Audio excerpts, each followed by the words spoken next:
The morning mist clung to the Vosges mountains like smoke from a dying fire, and Murphy could feel the weight of every magazine in his cartridge belt as he crouched behind the stone wall.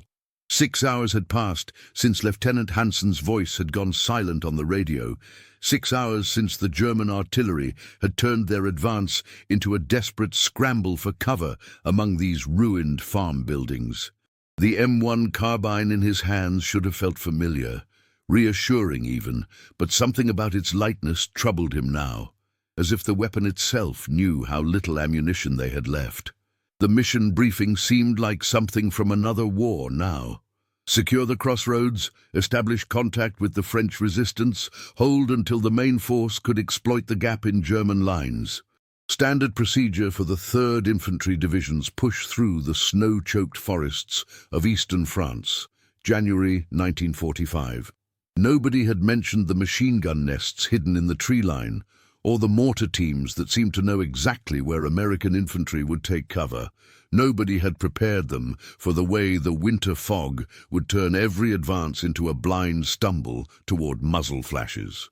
Murphy studied the German positions through a gap in the stone, counting shadows and trying to read the enemy's intentions. 60 yards away, he could see them regrouping in the woodline, methodical, patient, professional.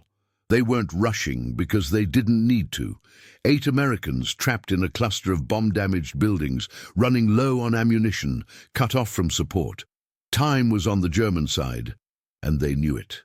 Behind him, Private Kowalski was trying not to make noise about the shrapnel in his shoulder. Sergeant Brooks hunched over the radio, adjusting dials that only brought back static and distant explosions. The surviving men of the platoon called out ammunition counts in voices that tried to stay steady. 4 rounds left. Half a clip. Last magazine. Murphy's mind began working through possibilities with the cold precision that had kept him alive through Sicily and Anzio. They couldn't stay. German reinforcements would arrive within the hour, probably with armor support. They couldn't retreat across the open ground behind the farm without being cut down. But maybe if one man could get close enough to disrupt their coordination, create enough confusion among their officers and automatic weapons crews, the rest of the platoon might have a chance to break contact and reach friendly lines. The plan forming in Murphy's head wasn't really a plan at all. It was more like an equation. Acceptable risk weighed against unacceptable alternatives. The M1 carbine's lightweight and rapid fire would serve him better than a Garand in close terrain. He could move fast, stay low, put accurate shots on target without the heavy recoil that might throw off his aim when split seconds mattered most. 43 rounds. Not much for what he had in mind, but it would have to be enough. Without telling Brooks what he intended, Murphy began checking his equipment with the methodical care of a man who understood that small details could mean the difference between success and becoming another casualty report. The carbine's action was clean, the magazines seated properly. His boots were laced tight enough to move quietly, but loose enough to run if necessary. The fog was starting to lift, but patches of it still clung to the low ground between buildings, just enough concealment for what he had in mind. If stories like this make you imagine what you'd do under fire, tell us in the comments how you think you'd react in this situation, and stay with us for the next chapters. Murphy slipped out the back of the farmhouse, while Brooks was still trying to raise company on the radio. The broken terrain between the American position and the German woodline was maybe 100 yards of shell craters, rubble piles, and damaged walls. Enough cover for a man who knew how to read ground and use every scrap of concealment. The morning air carried the scent of cordite and wet pine, mixing with the diesel smell that always seemed to hang around frontline positions in the Vosges mountains. He moved in short rushes, using the technique that had become second nature during months of combat with the 3rd Infantry Division. Sprint to cover, stop, listen, observe. The carbine stayed ready but not quite raised. A weapon at the ready position would catch light and draw attention, but he needed to be able to shoot fast if a German sentry spotted him. Every few yards he paused to sort out the sounds of enemy movement from the wind in the damaged trees. The first indication that his approach was working came when he could hear individual voices speaking German, low and confident. They weren't expecting trouble from this direction. Why would they? 8 trapped Americans didn't launch counterattacks. They waited for rescue or surrendered when their ammunition ran out. Murphy crept closer, using a collapsed barn wall for concealment, and began to see the enemy position clearly for the first time. It was professionally organized. Machine gun teams positioned to cover the approaches to the farmhouse, riflemen in fighting positions that offered good fields of fire, and what looked like a command group clustered around radio equipment in a shell crater. Officers and NCOs moved between positions, checking ammunition and adjusting fields of fire. These weren't the half-trained garrison troops or hastily assembled Volkssturm units that the 3rd Infantry had been encountering more frequently as they pushed deeper into German territory. These men knew their business. Murphy counted 12, maybe 15, enemy soldiers, well-armed and alert. Under normal circumstances, a single American infantry soldier attempting to assault a position like this would be committing suicide. But circumstances on the January 1945 front in eastern France had stopped being normal weeks ago. Ammunition shortages, communication failures, units cut off and fighting independently, the kind of situation where doctrine became less important than improvisation and desperate courage. The first German sentry died without seeing Murphy coming. 2 quick shots from the carbine, the light crack of the .30 caliber rounds, almost lost in the ambient noise of distant artillery. Murphy stripped the dead man's grenades and kept moving, angling toward the sound of radio chatter that marked the enemy command position. He had maybe 30 seconds before someone investigated the silence from their perimeter guard. Behind him, the fog continued to lift from the valley floor, revealing more of the tactical situation that had trapped his platoon. The crossroads they'd been ordered to secure was overlooked by high ground on 3 sides, a position that could be defended with adequate support, but had become a death trap when the supporting units failed to arrive on schedule. Murphy could see German observation posts on the ridgelines, probably calling in artillery strikes and coordinating the encirclement of his isolated platoon. The weight of command responsibility settled on his shoulders as he moved through the broken terrain. These weren't just tactics anymore. This was about Kowalski's wounded shoulder, Brooks's steady voice calling for support that wasn't coming, 7 other men whose lives depended on decisions made in the next few minutes.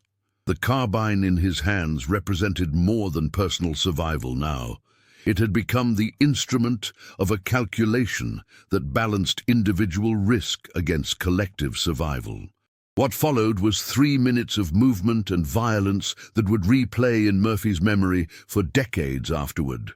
Moving through the German position like a ghost made solid, he used the carbine's rapid fire and quick reloading to devastating effect. Officers fell before they could issue orders. The machine gun crew died at their weapon before they could traverse it toward the farmhouse, where his platoon waited. Radio equipment sparked and went silent under precisely aimed bursts of .30 carbine fire. Murphy moved constantly, never staying in one position long enough for return fire to find him. The light carbine allowed him to shoot accurately even while moving at a crouch, something that would have been impossible with the heavier M1 Garand. When his first magazine ran empty, he reloaded, while sprinting between cover positions, muscle memory taking over where conscious thought would have been too slow. The surviving Germans began pulling back toward deeper positions in the tree line, some dragging wounded, others simply running. Their attack formation dissolved into confusion and panic as the carefully planned assault became a desperate attempt to reorganize under unexpected pressure. Leaderless squads called out for orders that would never come from officers who lay silent in the winter mud. From the farmhouse, Murphy's platoon heard the change in the battle's rhythm and began laying down covering fire.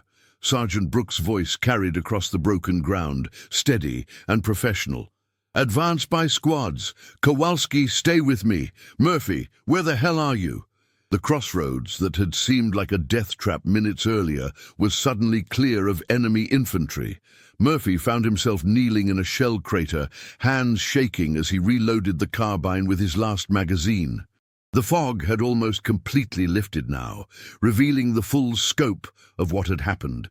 German bodies were scattered through the position he'd just torn apart, and his own men were moving up from the farm buildings to secure the area.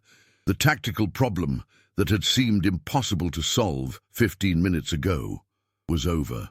But even as Brooks called in their position to company and began organizing the defense of the crossroads, Murphy felt something cold settling in his chest that had nothing to do with the January air in the Vosges Mountains. The equation he'd solved with movement and precise shooting would follow him long after the war ended, long after the citations were written and the medals presented. Some victories, he was beginning to understand, felt more like survival than triumph. The German withdrawal continued through the afternoon, harassed by artillery fire from batteries that had finally gotten the call for fire missions they'd been waiting to receive all morning. The 3rd Infantry Division's advance resumed, pushing through the snow-choked forests toward objectives that existed as symbols on maps, drawn by staff officers who measured progress in kilometers rather than lives. The crossroads became a supply point, then a memory, then a paragraph in an after-action report. Kowalski got his shoulder patched by a medic who arrived with the resupply convoy. Brooks received a commendation for maintaining communications under fire and keeping the platoon intact during the German assault. The official narrative would describe aggressive reconnaissance and enemy disruption, tactical innovation under pressure, individual initiative contributing to unit survival and mission accomplishment. Would you follow the orders exactly, or trust what your own eyes and instincts tell you in a moment like this? Comment which path you'd take, and share this episode with someone who loves real human stories from history. Murphy would remember it differently. Decades later, when the smell of diesel fuel and winter pine brought the morning back with startling clarity, he would recall the weight of 43 rounds and the sound of his own breathing as he moved through the German position. Not the heroic narrative that appeared in newspapers and citation language, but the terrifying arithmetic of violence that had saved 8 American lives by risking everything on calculated movement through enemy fire. The M1 carbine became central to that memory, not as a symbol of American firepower, but as the tool that had made impossible tactics possible. Its lightweight had allowed him to move quickly between cover positions. Its rapid fire had created the impression of a larger attacking force, multiplying confusion among the German defenders. Its reliability had functioned perfectly when mechanical failure would have meant death for Murphy and capture, or death for his isolated platoon. But the weapon also represented something more troubling. The moment when improvisation replaced doctrine, when individual initiative crossed the line into something that couldn't be taught or replicated.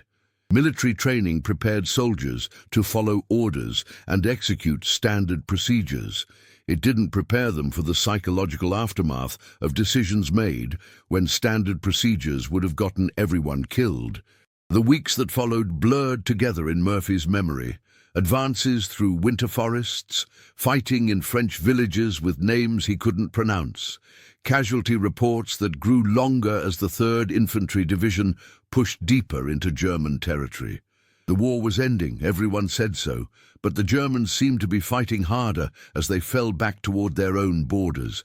Every crossroads became a small battle, every village a tactical problem requiring individual solutions. Officers began to notice patterns in Murphy's combat performance. His willingness to take risks that other soldiers wouldn't consider.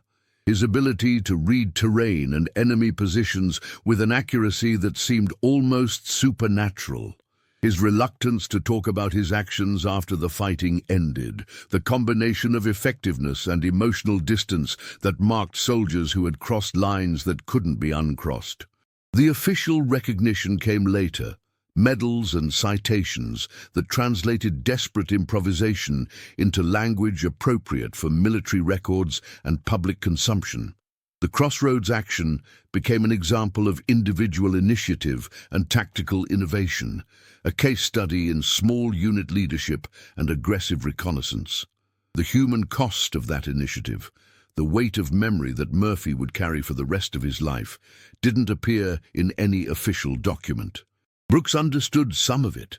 During quiet moments between operations, when the platoon was resting in reserve positions or waiting for orders, the sergeant would catch Murphy staring at nothing with an expression that didn't match his age.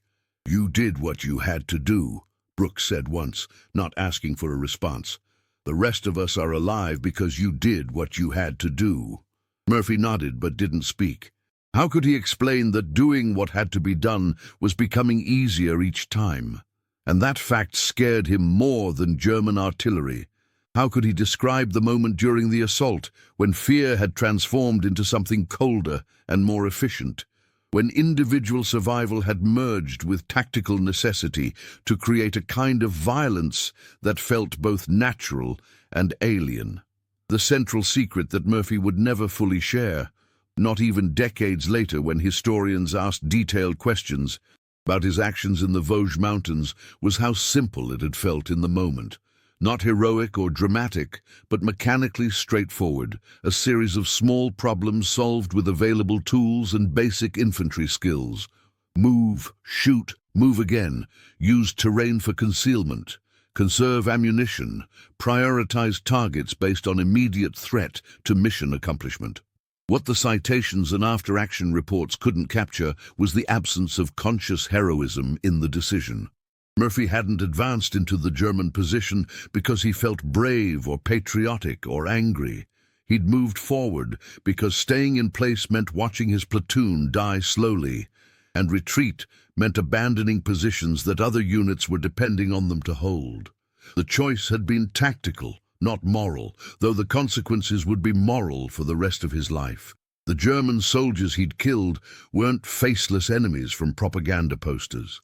They were young men like himself, cold and scared and following orders in a war that was ending badly for their side. Some had called out in German when they fell, words that Murphy couldn't understand, but that sounded like names: wives, mothers, children. The efficiency with which he'd eliminated their positions had required him to stop thinking of them as individuals and start thinking of them as tactical problems requiring specific solutions. That transformation, from seeing enemies as people to seeing them as obstacles, had happened so naturally that Murphy barely noticed it during the assault. Only afterward, when the adrenaline faded and the tactical situation stabilized, did he begin to understand what had changed inside him. The ability to make that mental shift, to become completely functional in situations that should have paralyzed him with fear, was both a survival skill and a kind of damage that no medal could repair. Brooks never asked for details about what Murphy had done during those 3 minutes in the German position. Professional soldiers learned to recognize certain kinds of silence, and they respected boundaries that couldn't be crossed with words. The sergeant filed his report, recommended Murphy for decoration, and made sure the younger soldier got hot food and dry socks when they were available. Some conversations couldn't happen, even between men who had shared foxholes and fear. The pattern would repeat itself through the final months of the war in Europe. Impossible tactical situations requiring individual initiative. Desperate improvisation that saved lives at costs that couldn't be calculated in advance. Official recognition that translated private trauma into public heroism, creating a version of events that Murphy barely recognized as his own experience. The M1 carbine became a talisman of sorts, the weapon he'd carried during the Crossroads action and continued to carry through subsequent operations. Other soldiers started to notice the way he maintained it, cleaned it, checked its action during quiet moments. Not with the obsessive behavior that marked shell shock, but with the careful attention of a craftsman who understood that his tools might make the difference between success and catastrophe. Years later, when civilian life required different skills and different kinds of courage, Murphy would sometimes hold firearms that reminded him of the carbine's weight and balance. The sense memory would bring back not the tactical details of specific actions, but the emotional weight of decisions made when doctrine failed and individual judgment became the only guide to right action. The war in Europe ended 3 months later, but Murphy's war continued in dreams and sudden memories triggered by unexpected sounds or smells. The transition from combat soldier to civilian veteran required learning how to carry knowledge that couldn't be shared with people who hadn't lived through similar experiences. The gap between public recognition and private memory became a permanent feature of his internal landscape. The official narrative of the Crossroads action appeared in newspapers and military histories as an example of American fighting spirit and individual heroism. The details were accurate, but incomplete. They described what happened without capturing what it felt like to live through those 3 minutes of calculated violence. Murphy read these accounts with a sense of recognition mixed with alienation, as if they were describing events that had happened to someone else. Decades passed. Murphy aged, married, raised children, worked civilian jobs that seemed both important and trivial compared to the weight of decisions he'd made as a 20-year-old infantry soldier in the Vosges Mountains. The crossroads where his platoon had nearly died became a peaceful intersection in France, marked by no memorial or historical sign. The specific tactical problems that had required such desperate solutions were forgotten by everyone except the men who had lived through them. Brooks visited occasionally in later years, and the two veterans would sit quietly, sharing drinks and memories that didn't require complete articulation. "You saved our lives that morning," the former sergeant said during one such visit, his voice carrying the weight of gratitude that had aged like wine. Murphy nodded but didn't respond with words. Some debts couldn't be balanced with thanks, just as some actions couldn't be undone with regret. The M1 carbine itself disappeared into military surplus channels after the war, probably ending up in the hands of a civilian collector who appreciated its mechanical qualities without understanding its personal significance. Murphy never tried to track down that specific weapon, though he sometimes wondered if owning it again would help him make sense of what he'd become during those minutes of combat in January 1945. The final truth about heroism in war, Murphy came to understand, was that it felt less like triumph than like survival marked by permanent change. The young man who had advanced through the German position had saved his platoon through individual courage and tactical skill. The older man who remembered those actions understood that some victories created obligations that lasted longer than the wars that demanded them. When historians asked about his experiences in later years, Murphy would answer their factual questions with patience and precision, but he never tried to convey the emotional weight of decisions made when staying alive required accepting responsibility for other people's deaths. Some aspects of combat experience couldn't be translated into language that civilians could understand, just as some weights couldn't be shared even with fellow veterans who carried their own burdens. The crossroads in eastern France remained peaceful, marked by no monument except the memories carried by men who had nearly died there. The tactical situation that had required such desperate improvisation became a footnote in larger histories of the war's final months. But for Murphy, it remained the place where he had learned that courage and trauma were often indistinguishable, and that the price of other people's survival sometimes included carrying their faces in your dreams for the rest of your life. If this story reminded you that behind every medal there's a human being carrying memories we'll never fully see, subscribe to the channel. Tell us which country you watch from and invite someone to revisit history with us in the next story.